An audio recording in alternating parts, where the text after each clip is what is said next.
few days after a family goes missing. It was cold, it was windy, and the snow, it was miserable out there. It just really set in at that time. My God, this is life-threatening. Well, we were starting to get doubts if we were going to find the family alive. It was getting pretty grim. I feared that we would find them just huddled in a bunch, froze to death. From the Weather Channel, this is Storm Stories with meteorologist Jim Cantori.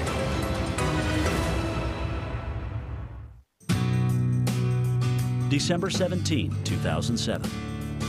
Paradise, California. It's a typical Sunday afternoon in the foothills of the Sierra Nevada mountains. The temperature is a mild 50 degrees, about average for this time of the year in Northern California.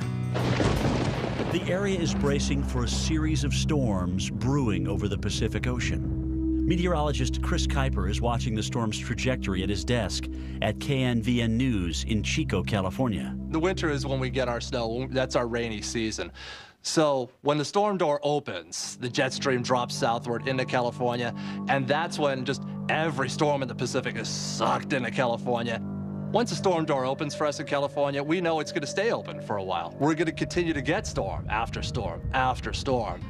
38-year-old Freddie Dominguez and his 3 children, 18-year-old Chris, 15-year-old Lexi, and 12-year-old Josh, set off for a yearly family tradition, cutting down a Christmas tree. So, you know, my first Christmas with my kids in a few years, so we're really excited. It's going to be a really good time and something a time to remember. After church, the family piles into Freddie's truck for an hour-and-a-half drive to Lassen National Forest, into higher elevation and colder temperatures. They plan to stay no more than half an hour, enough time to hunt down their treasure. For the short trip, they are wearing only light clothing and sneakers, and they aren't packing any food.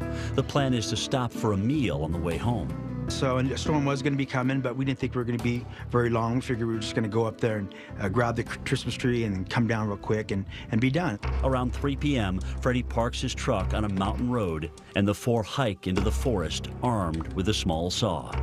We parked and we went uphill, and then we saw one tree. How about this one? No, that one's not good enough. How about this one? No, that one's not good enough. So we continued just to look for the perfect Christmas tree. Finally, gee, I'm not sure how much time had gone by, but it'd been a while. Almost an hour passes before they find the perfect specimen. Confident that the truck is just a short distance away, the 4 march down the hill as darkness begins to fall and the temperature begins to drop. They are now above the freezing line, the altitude where it's cold enough to snow. 45 minutes later, they still don't see the truck. We walked for a long time and everything looked familiar, but then again, nothing looked familiar. When we figured we were lost, we finally ditched a tree and said, you know what, the perfect Christmas tree, we're letting you go. As darkness closes in, it begins to snow. The family stumbles onto a road to where they think they parked, but they still can't find their car. Their cell phones are out of range. Panic sets in. And so we're walking down this road for forever, it seems like. Lexi's freaking out, Josh is freaking out, we're all freaking out, really. To make matters worse, they aren't dressed for this weather. The wet, heavy snow quickly turns their clothing into a cold, soaking mess. It was snowing hard, it was windy, it was dark, very cold. Your feet, our feet are just wet because of the snow. Just miserable. After hours in the cold darkness, the father must make a decision. Lexi's real exhausted at this point, so she's just, you know, crying, Dad, I can't go any further, I can't go any further. And I said, you know what, we need to find shelter. My sister's hysterical, crying, just scared out of her mind, you know, tired. So we have to find some place to sleep. The family decides to stay put for the night. In search of a comfortable spot, they head back into the trees. Using his only tool, the small saw he brought to cut the Christmas tree, Freddie cuts off tree branch after tree branch. An hour of grueling labor later, he's got enough for a shelter. I think you just jump into survival mode, and your kids are just everything to you, and you would die for your kids, for them to live. So making the shelter was just the only common sense thing to do. I'm thinking we'll be here one night. The wet, heavy snow continues to blanket the area. At the 4,800-foot mark, it was about 31 or 32 degrees when it was snowing. So it's that real heavy, barely snow, almost a cold rain type of snow, the snow that just falls and glops, and if it sticks on your jacket, it almost melts, basically, and turns any kind of clothing you may have into really sloppy and wet clothing quickly. The four settle in for a cold, sleepless night. The kids fit in the small shelter, but Freddie does not. All I know is I was frozen to the point where I couldn't lay down because I couldn't cuddle next to them. Every part of us was wet. And we're just freezing. I think the worst part of us was our feet. So throughout the whole night, I remember it was just a miserable night. By dawn, there are 8 inches of snow on the ground, and finally, a break in the weather. It was completely silver. That's how beautiful it was. I was just so taken back and just awestruck with the beauty of the snow and the environment and everything. So the kids are tired. We're all exhausted. We didn't sleep. So we just said, okay, well, let's continue to walk. Step after frozen step, they carry on for hours until Freddie's oldest son stops in his tracks. And Christopher was just exhausted. He was done. He goes, Dad, I can't go anymore. I go, son, you have to. So we kept going, kept pushing him. He goes, Dad, I can't go anymore. It begins to snow again. The second storm is creeping into the area. If they are unable to keep moving, the family's only hope is to be found. They're looking for us right now. I'm telling the kids, trying to encourage the kids, they're looking for us right now. But in fact, they weren't. At noon on Monday, Lisa Clark, the children's mother, and Freddie's ex-wife, calls Josh's school to inquire about a project. Well, the lady, the secretary in the office, tells me, well, Josh didn't show up to school today. So by this time, I'm frustrated because I'm thinking, man, he stayed home, he's playing hooky. Assuming the kids are with their father, Lisa doesn't sound an alarm until she returns home that afternoon to some disturbing news from her husband, who is Freddie's co-worker. And he tells me, Freddie didn't go to work today. Well, by this time, my stomach is sick, and I'm telling Brian, something's not right. Fearing they never made it to the Christmas tree destination, Lisa calls the police in Paradise, California, and reports the family missing. So I'm thinking they fell over the cliff and they're all dead. Literally, I thought that they were dead. That my heart was just hurting. I had so much fear inside of me. And when we called the police station and they didn't report a vehicle or any accidents, I'm really scared now because I'm thinking they really are at the bottom of the hill because they haven't found the truck. By that evening, Butte County Sheriff's Office launches what will become one of the largest search and rescue operations in the department's 47-year history. Search and Rescue Coordinator Matt Pierce is one of the first people to assess the situation on the ground. Looking at the terrain and being familiar with the terrain, I got back with our dispatch and basically told them, I need everybody. I knew at that point it was going to be a very big search. Hopefully they were just around the corner, but at that time, based on the weather that was coming in, it was going to be something major. Deep in the woods, the lost family is unaware of the rescue operation. They haven't eaten for nearly 36 hours. Freddie fears they are in for another miserable night. The last thing I want to do is be stuck out in the elements again of the snow and the wind and the wetness. We have to find shelter.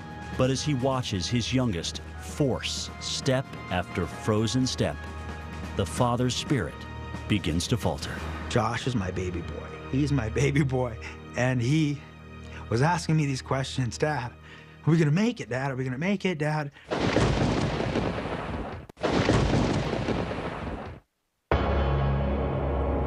December 18, 2007.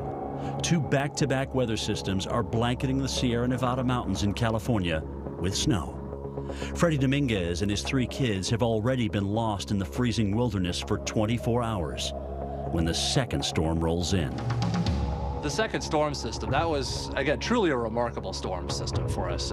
2 to 3 feet at the 4,800 foot mark. That's a lot of snow. As the weather worsens and the kids grow exhausted, shelter becomes the #1 priority. So then now I switch from, you know, we're gonna find the truck, we gotta find somebody, to let's prepare for another night. So at this point, it's like, oh my God, you're desperate. You know, as a father, all you want to do is have your kids get through this. Finally, one of them spots a stream of running water. Lexi says, "Dad, look." It just seemed to me like a little bridge or a little cave of some sort. And so I look in there and I go, wow, maybe that's pretty good. In their shelter, a large drain pipe. The family huddles together. Cold and hungry, the four settle in for another miserable night. The days were bad, but the nights were horrible. Like, so cold. Like, literally, you have to catch your breath every night just to try to breathe. Like, you're like breathing so heavily, your heart's racing, you're cold, you're shivering uncontrollably, like shaking uncontrollably. Monday, 9:30 p.m. The Butte County Search and Rescue Team locates Freddie's snow-covered truck. But there is no sign of the father and the kids. The children's mother, Lisa Clark, gets the news at home. They ended up finding Freddie's truck parked on the side of the road. And that's when I realized that, okay, they didn't get in a car accident. Now where are they? The search continues into the early morning hours, but the severe weather is making it nearly impossible. Frank! He's been out there. He's recommending you take the snowshoes. I just heard people in the background because nobody would want to talk in front of me. And I'd hear everybody talking in the background saying, it doesn't look good. The terrain's horrible. We can barely see. I'm tired. My legs are tired. And they'd switch off and I would just hear stuff like that. And it would just, I knew that, okay, this isn't good. This isn't good. Lisa Clark is living a mother's worst nightmare. Knowing that they were in a position to where they couldn't warm themselves, they didn't have any food, any clothing, I feared that we would find them just hurtled in a bunch, froze to death.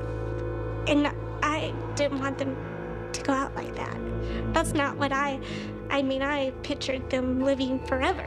And if something was gonna happen, it wasn't gonna be painful like that. By Tuesday morning, the missing Dominguez family is the top story on the local news. The search continues 2 days after a family goes missing in a remote area in Butte County.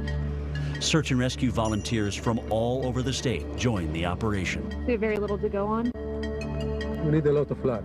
In the thick, wet snow, they comb the woods for any sign of the three missing children and their father. But the weather is rendering some of their most effective tools virtually useless. The challenges that it presented to us, it seemed like every second another challenge would come up.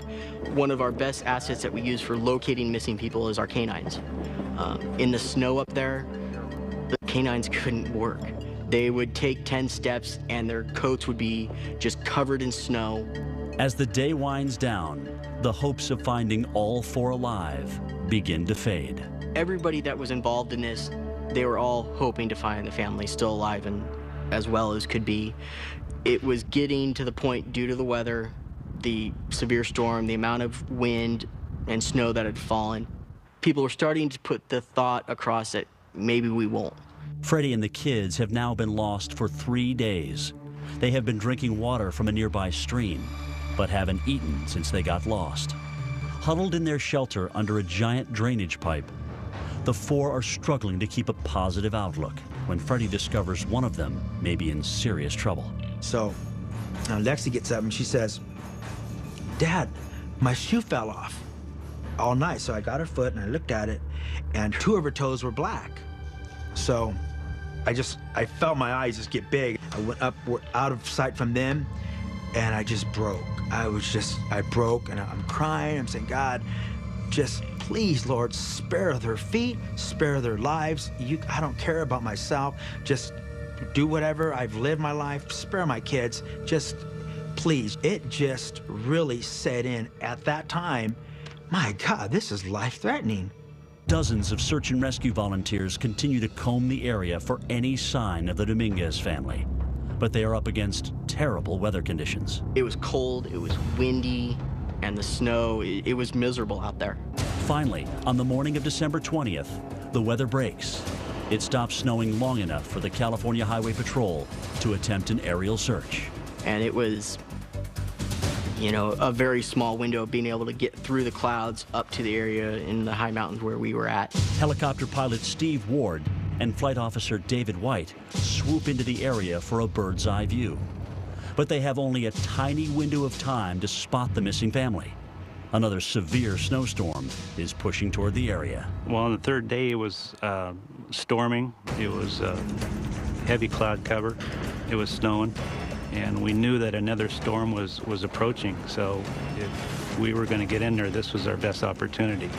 Ward makes a pass over the area searching for any sign of life in the snow. He sees nothing.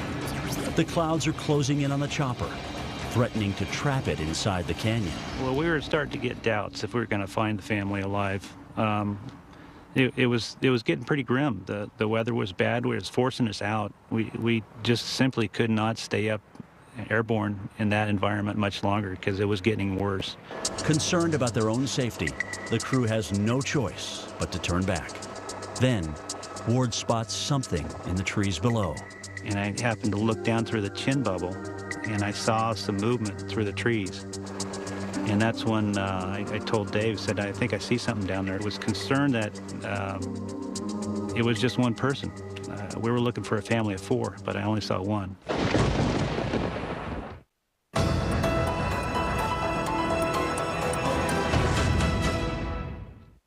December 20th, 2007. In Butte County, California, an aerial search is underway for the missing Dominguez family. The weather forces pilot Steve Ward to turn his chopper around when he spots movement below. And my first thought was, I didn't see any kids. I'm concerned maybe they didn't make it. On the ground, search and rescue workers are anxiously waiting for Ward's report. 5 minutes into this, I finally get word back from the pilot that, okay, we're with them, they're fine. And that instant was just that one moment any search and rescue person lives for. The whole command post with, you know, there's probably 40 to 50 people standing around instantly broke out cheering. You know, it was that one good moment that we'd all been waiting for. After 3 days and 3 nights, their terrifying ordeal is over. We're laughing, we're crying. I can hear Lexi crying, she's bawling, and I'm going, we're found. And it was just an amazing feeling. Freddie, Chris, Lexi, and Josh, all 4 missing Dominguez family members, emerged from their hideout in the culvert. All 4 are alive and in good shape. I remember jumping up and down and hugging my sister and saying, we made it, we're gonna be okay, we made it. And I just was crying and crying, of just so happy that we were gonna be okay, that I was gonna see my mom. We cherish those moments when we can find people alive and healthy, and they look pretty healthy from what we could see. The chopper picks up 12-year-old Josh and 15-year-old Lexi, then comes back for 18-year-old Chris and his father, Freddie Dominguez. The children's mother, Lisa Clark, receives what may be the happiest news of her life. 4 kids? I was just overwhelmed with so many emotions. It was like, wow. I thought having my children and giving birth and bringing life was joyful, but the fear of death and the knowing that they were alive and they were okay, it was beyond explaining. The 4 are rushed to an area hospital for a checkup. All are released with no major injuries.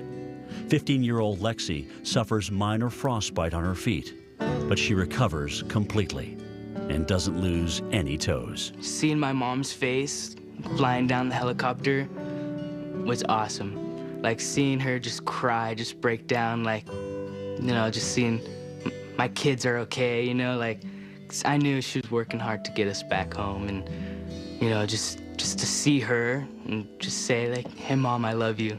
It was nice. Probably the best.